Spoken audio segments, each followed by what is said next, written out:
তোর আমি কাজ দিছিলাম, হ্যাঁ হ্যাঁ তুই কাজ করছ না কেন? তোর এই অবস্থা কেন? হ্যাঁ, রাস্তা রাস্তা কি শুইতে এরকম ঘুরতে ভাল লাগে? তুই কাজ করবি না তুই? তাহলে তুই রাস্তা রাস্তায় ঘুরোস, ঠান্ডা লাগে না? এটা কি কম্বল কম্বল দিলে কি তোর উপকার হইব? ওই ভাই হইব? ওই ভাই সত্যি? এই কি কি উপকার হইব? বিক্রি করে দিও না আবার, না ভাই ব্যবহার করো। এটা বিক্রি করে দিবি? না সত্যি কথা ক। আচ্ছা কম্বল পাইছিলি আর? না একটাও পাইনি।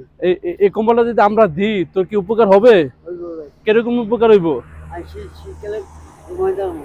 ঘুমাইতে পারবি? হ্যাঁ ঠিক আছে, আর বিক্রি করিস না আবার। শাওন, চল ল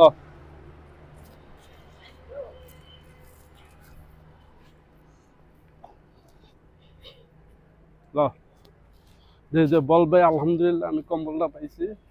তো আমি বাইরে আলহামদুলিল্লাহ ঠিক আছে ঠিক আছে, বেচা দিও না, ঠিক আছে? হ্যাঁ বিক্রি করে দিচ্ছে, ঠিক আছে। আচ্ছা যা, গরম লাগে? ওই হ্যাঁ ঠিক আছে, সবার লেগে দোয়া করিস, যা।